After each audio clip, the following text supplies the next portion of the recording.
his ecstasy allowed him some movement, he danced wildly.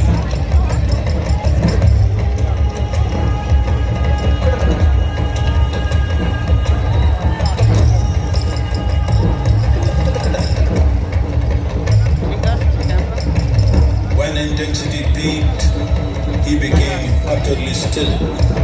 People saw that he was experiencing dimensions that no one had ever known or able to fathom.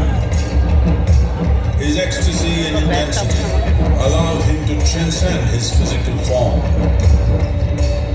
Witnessing an individual human in union with the cosmos, they call him a yogi, as he was the first one, the Adiyogi.